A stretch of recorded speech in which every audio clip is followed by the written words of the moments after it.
St. Joseph Vijayanam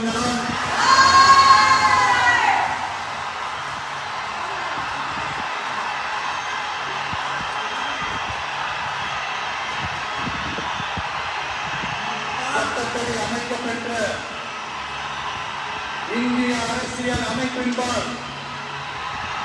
உண்மையான நம்பிக்கையும் பாராட்டற்றும் கொண்டிருப்பேன் என்றும் இந்திய நாட்டின் ஒப்பில்லாத முழு முதல் ஆட்சியையும் ஒருமையையும் நிலைநிறுத்துவேன் என்றும்